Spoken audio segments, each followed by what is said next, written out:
Thank you. Thank you very much. First things first, can everybody hear me? Brilliant. I think I've achieved something great already. I've managed to get up these steps twice today without tripping over. So for me, that's a big, big plus point. I'm very clumsy normally. Now, as those of you who are here for the introductions will already know, I'm Chris Herbert, and as far as I'm aware, I still work for Call Credit, but that might depend how the presentation goes. Now, today, I'm going to talk about the way we've looked at embedding Agile at Call Credit in our very regulated environment, and I'm going to talk about how we try to draw the whole organization into that using our life cycle, our product development life cycle. Okay, so a little bit more about me. Do you think this looks like me? I'm not sure. It's got different hair. So basically, I began in IT around the year 2000.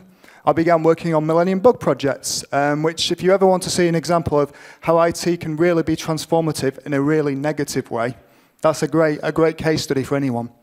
I also have worked in public sector, and currently at Call Credit, I'm in the fintech area of the business. Now, my stock in trade is architecture, or business architecture to be more precise, and only yesterday I was talking to someone about this presentation, our head of internal audit, as it was. I'm not sure if they're here today. They might be about to come in. No, they're not. So that's another plus point maybe. You haven't got an internal auditor here either. So all positive. And the thing that I pointed out was architecture for me is about the bigger picture. It's about the way things fit together, and it's about making sure that things work across the enterprise. Because, importantly, technology has the opportunity to transform businesses, and that's something that really motivates me and really excites me. So, I'm going to take you on a journey back in time now. I'm going to take you back to the heady days of 2015, a whole 12 months ago. And we've got a timeline here that shows some of the major things that happened.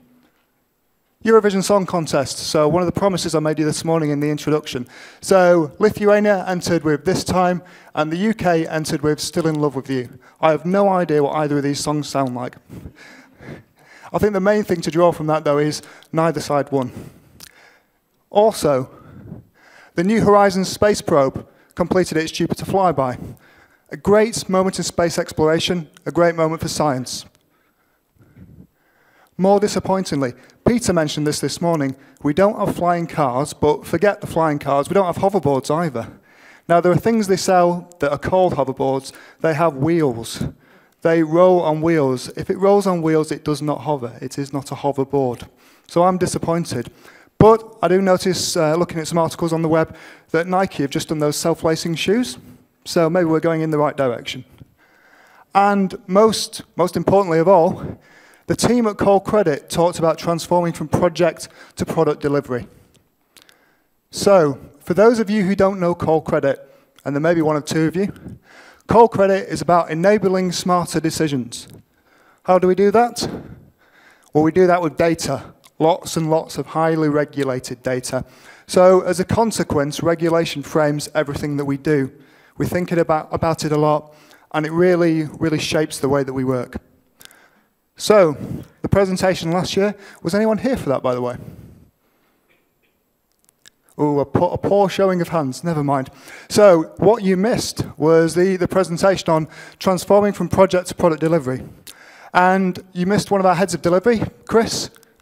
There you go, I promise you a disembodied head.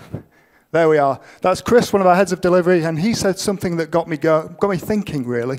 Now, he talked about product owners, but he only mentioned it very briefly. And he said, product owners are realizing they've got a team of developers saying, prioritize that backlog. They are responsible. Responsible is a key word. So it's no surprise to us that product owners are responsible for products. We kind of get that. That's not a big surprise to anyone. But in a regulated company, what does that mean? How does the way that we put Agile into place at Call Credit help those product owners with those responsibilities? And that's what we're going to dive into in a little bit more detail today. So, we're going to go on a journey. So we're going to talk about product development lifecycle, embedding Agile in a regulated environment. But to continue the time travel theme of going backwards, we're going to go back to front. So we're going to start with the regulated environment, then embedding Agile, then the lifecycle itself. So, first stop on our road trip, the regulated environment. Now, are there any architects in the room? Oh, okay, go on. Does anyone know what TOGAF stands for? No, not you. You know. Anyone else? Okay. So TOGAF stands for the Open Group Architecture Framework. This is the Bible for architects. It's huge, frankly. It's 500 pages of working practice, methods. It's the go-to guide if you're an architect. And as I say, my background is architecture. And as I was preparing to do my TOGAF exams and worrying a little bit about how I was going to memorize 500 pages of specifications, I went to a friend of mine who'd already taken the exam. And I asked him, John, what do I need to know about TOGAF? What do I need to go into the exam with? And he said, Chris, it's simple. Stakeholders. TOGAF talks about stakeholders. Stakeholders have concerns. That's it. You don't need to know anything else. Now luckily, I didn't take his advice because there were 1 or 2 more questions in the exam than that. But it is a useful concept. Stakeholders have concerns. But what does that mean for us? Well, it means we should know who our stakeholders are, what their motivations and drivers are, how they operate. Because, of course, regulators are stakeholders too, and they have different ways of operating. And it's important to know which one you're dealing with. So, by and large, there are 2 main regulatory approaches. There's the prescriptive model here. So this talks about what to do, how to do it, and you tick the box to say that you've done it. That's a really locked down way of operating. Luckily, there's another model. Now, the other model is the descriptive model. This is becoming more and more prevalent in regulatory circles, partly because it requires the regulators to know less and less about how you actually operate at the micro level. This fits more cleanly with Agile. The descriptive model is outcome-driven, approach-led, but you have to confirm how you met those outcomes. And here, a note of caution. Don't assume that enforcement for the descriptive approach is less rigorous or taxing than for the prescriptive approach, because you need to explain how you achieve those results. And you need to ensure that you're consistent in doing that. Now, luckily, as it happens, Agile has a number of mechanisms for allowing us to achieve that consistency and improving quality. So it isn't necessarily the case that Agile is at odds with the regulated environment. So we mentioned their concerns and outcomes. So what's important to our regulator, to Coal Credits regulator?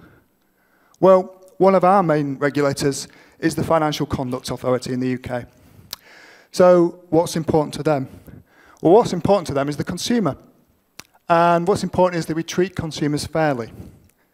And they have 6 outcomes that they want for consumers. Things like targeted products, so the right products for the right person. Things like acceptable level of service. Seems pretty reasonable. None of that seems particularly onerous. But how do we know this? How do we know that's what they want? Well, we know because they told us, and we listened. How do we know that? Well, they publish lots and lots of documents. They speak to companies. The information is there if you want to go out and get it. They don't want to regulate in a way that means that nobody knows what the rules are that they're meant to be following. Many of the regulations that they look to are tied into the essential UK Data Protection Act. Now, the UK Data Protection Act is also the touchstone for the Information Commissioner's Office in the UK. So it leads us to other stakeholders that we need to take into account. And when you look at the sort of material the FCA are putting out, other key outcomes they want are pretty obvious. So things like continuity, robustness, security, the things you would take as given, really. So, you probably sat there thinking, that sounds a bit too easy. We all want the same thing. We work out what they want. We deliver it. Job done. You're probably a little bit skeptical at this point. So, let's test things. Let's weigh things up. So, on the scales, we have these values that we're all familiar with from the Agile Manifesto. Individuals and interactions over processes and tools, responding to change, over following a plan, and I'm sure everybody knows all the rest of them. So I won't read them out. So let's take one of those and test that hypothesis. Can you work in a regulated environment using Agile values and still meet the outcomes that are needed? Well, If we look at individuals and interactions over processes and tools, there were lots of methods built into Agile and things like Scrum that will help with that. So Scrum has things like retrospectives, which have already been mentioned during the talks today. Those lead the teams to look at the way they're working and challenge the way they're working. As a result, they get frequent improvements to the way they work. And what do frequent improvements equal? Well, in our terms, they equal improved consumer outcomes. That's exactly what the regulator wants. So it seems to line up. If we also took things like our definition of done, there you've got a statement of what it means to finish something. You've got a statement that's visible to everyone. You've got a statement that increases in quality and depth over time. If you've got a statement that's visible to everyone, then it's auditable. You can go back to that and use that as a touchstone. If it increases in quality, then it achieves that same aim, that improved consumer outcomes. So far, it seems like things are weighing up. If we talk customer collaboration over contract negotiation, well, Agile is built around constant customer interaction, constant collaboration with the business. That, in turn, imbues improved team understanding of what the product is they're working on and what the needs of that product are. We see this all the time at Call Credit. If you were to bring in a new data set to a product, for example, because we're a data-driven company, the teams will instantly ask all the right questions. How long can we retain the data for? Are we allowed to use this data for this product to this market? They actually preempt those outcomes before we request them. That is a good thing because it means they don't need to be driven to something or wait for the product owner to put their hand up and say, I need to go and check this. And finally, if we look at responding to change, well, I think Agile has planning built into it at multiple levels. We operate in short time boxes or sprints. We work out how much work can go into that sprint, and then we execute against it. Working out how much work can be achieved over a period is another way of describing planning. But we plan in a very risk-controlled way. We plan over short periods. We control risk. We only do what's necessary. We also gain a greater understanding of the velocity of the team. So as a consequence, the planning activity gets more and more accurate as we go through. If we get more accuracy, then again, that seems to hit those kind of outcomes that the regulator wants. So far, everything adds up. But does that mean that we don't need to compromise? Not quite. I'm sure the eagle-eyed amongst you will have spotted already I've missed one principle out there, and I'll come back to that later. Okay, so we're at the end of our first stop on the journey, and what's the takeaway? Well, for me, we need to understand. We need to understand who the regulator or regulators are. We need to understand their concerns, because then that will become part of your thinking. We need to understand which outcomes matter, so listen to your regulator. And we also need to understand that it isn't necessarily them and us. Regulation and Agile can coexist. Okay, so now we move to the second stop on our journey. And we'll talk about how we've embedded Agile at Call Credit. So, if you were here last year, you would recognize this slide. I could actually, thinking about it, pass this off as my own and just said, I've drawn this myself. But this is a slide that the product teams brought up to demonstrate that they embedded in Scrum teams, that they had our product owner there, and they were looking after products. Now, during that presentation, Chris and the other presenters talked a lot about the way the Scrum teams operate. But I'm not going to focus on that today. Instead, I'm going to focus on this guy here. So I'm going to focus on product ownership and our product owner. So I think there's potentially, in the regulated environment, a problem with product ownership. But it's very, very easily solved. So we have our product owner there. And the product owner, as we know, is responsible for the backlog and the value of the work that the team produce. Big responsibility, but they have broad shoulders, they can carry this weight. Now, especially in the regulated environment, there's a whole weight of business problems. So things like, will the product sell? Marketing, can we sell it in other countries? Well, actually, if we are selling it in other countries, who are the regulators? What are the regulations there? There's a lot to take on. And potentially, that could lead to overstretching your product owner. Now, if you overstretch your product owner, that's not a good place to be in, because an overstretched product owner does not add up to sustainable pace, which is what we're trying to aim at. So, what we did at Call Credit was we looked at the scope of product ownership. And those of you who went to Darrell's presentation on Scaled Agile Framework will be thinking, this looks a bit familiar. There's a reason for that. So we looked at what we wanted them to do in terms of being visionary. We wanted them to be market and customer facing. We wanted them to own that vision and the roadmap to achieving that vision. We wanted them to own the return on investment. So cost versus benefits. That's their bag. And we wanted them to think strategically. But we also want them to be detail people. We want them to be solution and technology facing. We want them to contribute to that vision, but we want them to manage the backlog. We want them to prioritize. That's quite a difficult balancing act in a very data-driven, intensive environment. So our solution is the same solution that you'll find on Scaled Agile Framework. It's to look at product managers who are owning the vision portion and product owners who are owning the detail. And so this is perfectly standard way of operating. I know in some cases it's contentious, but it is a recognized pattern. And we felt for our business, this fit. The key, though, is both these people need to understand the regulatory environment in which they operate. If one or the other doesn't, it all falls down. So they need to collaborate. When we were embedding Agile, we also looked at sustainability, because one of the things the regulator wants from us as a company is sustainability of products. Now, the type of products that Call Credit produce are things like credit products. So we're one of the UK's only 3 credit reference agencies, along with Experian and Equifax. So in the UK, if you get a credit score, it'll come from one of those 3 companies. People's lives are changed by those sorts of decisions. The fact as to whether you get a mortgage or not and can get that house, that could all rest on the way that we engineer our software. Whether you're deemed to be not worthy for a particular service because of your past credit rating, again, that could rest on that software. So this is a big thing for people. And it's important that the services that we offer are sustainable. So in the near term, we knew that the key to sustainability was managing risk effectively, removing impediments from people's paths. Now, within the Scrum teams that we have, the Scrum Master had that covered, and the team have got that covered.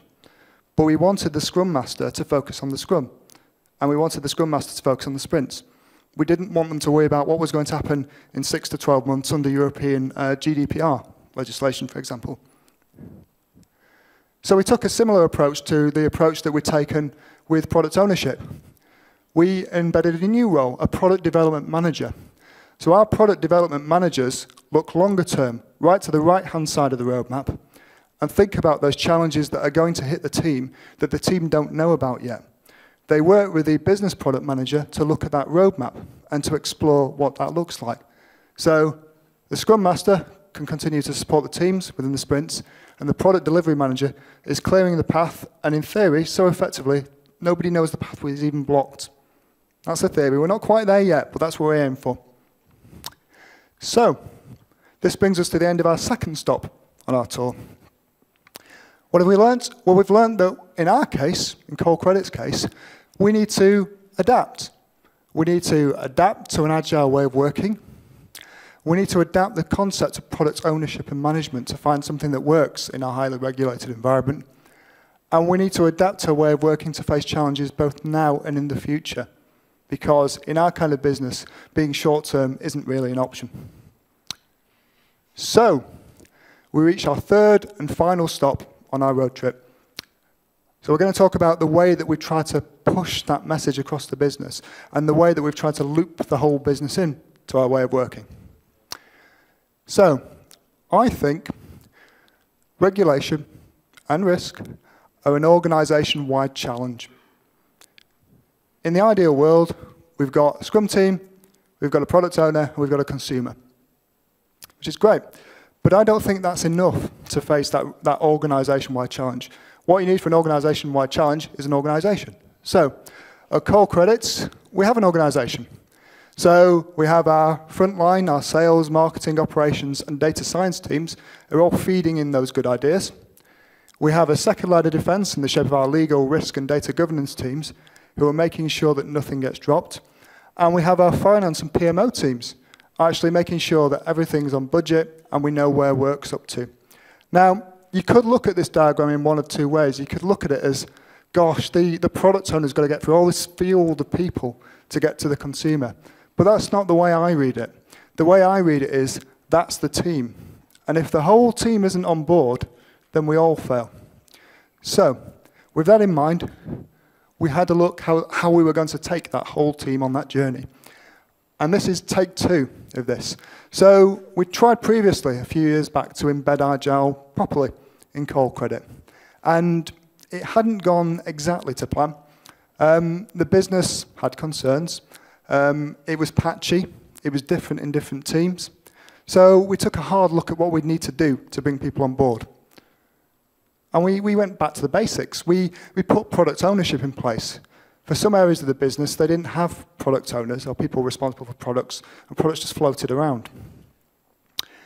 We then thought about, well, how are we going to put in place a business cycle that enables those product owners to think about where they want the teams to go? This is really important to us, that we've got vision of where our products are going to go in the future. You can have the best team in the world doing the best coding in the world, but if you roll a car off the production line and the business comes back to you at the last minute and says, actually, it should be a boat, that's probably not a great position to be in. So we put in place this business cycle and said, this is our cycle. This is not just an IT thing. We're not driving it from IT. This is a cycle we need you all to get on board with. And one of the ways we did that was we invited them on board and we made them part of that cycle. So they feed in good ideas, but they also make the go, no-go decisions on where their work should even begin on a proposition. They're involved all the way through that thinking process and all the way through the agile part of the cycle. So I'm just putting my thumb up because I saw 10 minutes time. There we go. This allows opportunity and risk to be balanced properly, but it also puts opportunity and risk decisions where they should be. They shouldn't be on the shoulders of the development team. The development teams aren't regulated. The business is regulated, and the products that we produce are regulated. So we included the business, but we put the responsibility in the right place. And finally, as the presentation last year talked about, we moved away from projects to product-based delivery. And for that part of the cycle, we're Scrum-based. So within that cycle, everything is pretty much as you would expect for a Scrum team. Now, I'm going to go back to those scales and back to that missing value. So, working software over comprehensive documentation. Now, you could argue, and many do, that a working piece of software that meets the consumer's needs is sufficient. If it works and it does what the consumer wants, it's all good. But in reality, any regulator, any auditor is going to ask questions about how you reach that decision. And in that case, documentation can help. It can add value. And we can apply some of those agile principles about documentation adding value and keeping the documentation that's value add and stripping away the other documentation. If documentation can add value to the organization, then it's potentially a good thing. So we looked at how we were going to meet those concerns in terms of treating consumers fairly, and we came up with not comprehensive documentation, but enough documentation. So we've got a document that's really a business-facing document that talks about product vision. So who's the product for? What marketplace are we going to address with that? What's the regulation that's involved in that? What's the addressable opportunity? How much money can we make, do we think? We put in place a document that looked at scope. So scope is effectively simply a statement of the features that we intend to put into the next major release, just so it's visible to the business, visible to those stakeholders. And we put in place an architecture document. And I think this morning it was Dimitri who asked the question about what would be in an architecture document during the Scaled Agile Framework conversation. And Darryl answered, patterns, standard, working practice. It's pretty much that. It's very high level, It's almost at pattern level. So it's not meant to be prescriptive or to be overly prescriptive to the teams and make them work in a particular way. It's meant to give them some guidelines. So we think that is a good balance, actually, all in all. So, the end of our journey. And what have we learned? Well, we've learned we need to include. We need to include the whole of the business. The way of working needs to be organization-wide. We need to include all our stakeholders. That includes the regulator, not just the people who provide the money. And we need to include stakeholders' concerns in our way of thinking. That may lead us to compromise. So, we're at the end of our road trip. We've gone through regulation and the need to understand, embedding Agile and the need to adapt, and our life cycle and need to include. Understand, adapt, include. Thank you.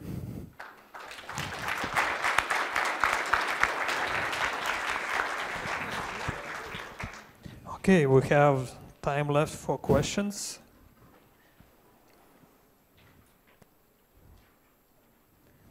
Who has, here you go, one hand here. You mentioned that you included the whole organization into your life cycle. Does that mean that it kind of expanded the way the decision is made, like in this time frame? Because not the one person is responsible for the decision, but like the whole group. No, I don't think that's true. I think what it has done is put the responsibility for decisions in the right place. So if it's a decision about data governance makes the decision about that. If it's a decision about whether something is operable, our head of operations would make the decision about that. There is the chance of that happening, certainly. There is absolutely the chance of that happening, but I don't think we've really seen that yet. Any other questions?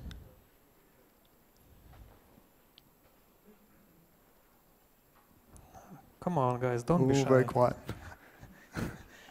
It's late in the day, you see. No more questions at all? Daniel has one. Hi there. How does those regulation put constraints on decisions while making technology picking? Okay. Does it influence a lot, or in your experience? Actually, it almost happens the other way around. So the visions are really business driven. So as far as the business are concerned, they don't really care which technology is used. If we come up with the visions early, what we've found is that it allows teams like our architecture team to spring into action and maybe do a proof of concept on something before it hits the delivery teams.